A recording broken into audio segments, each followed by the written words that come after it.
ভূপৃষ্ঠে নয়, এবার বিদ্যুৎ উৎপাদিত হবে মাঝ আকাশে। অবিশ্বাস্য মনে হলেও এমনই এক যুগান্তকারী প্রযুক্তি নিয়ে কাজ করছে চীন। সাধারণ উইন্ড টারবাইনে সীমাবদ্ধতা কাটিয়ে বাতাসের শক্তিকে শতভাগ কাজে লাগাতে তারা তৈরি করছে ফ্লাইং টারবাইন।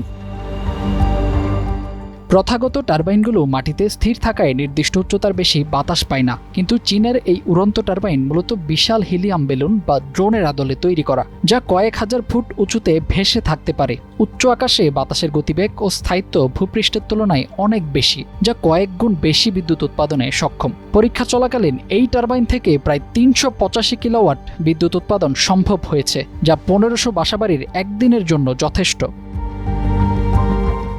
এই টারবাইনগুলো একটি শক্তিশালী কেবলের মাধ্যমে মাটির গ্রিডের সাথে যুক্ত থাকে। এই কেবল দিয়েই উৎপাদিত বিদ্যুৎ নিচে পাঠানো হয়। এর বড় সুবিধা হলো এটি যে কোনো দুর্গম এলাকায় মাত্র কয়েক ঘন্টায় সহজে স্থাপন করা যায় এবং পরিবেশের উপর এর কোনো ক্ষতিকর প্রভাব নেই বললেই চলে।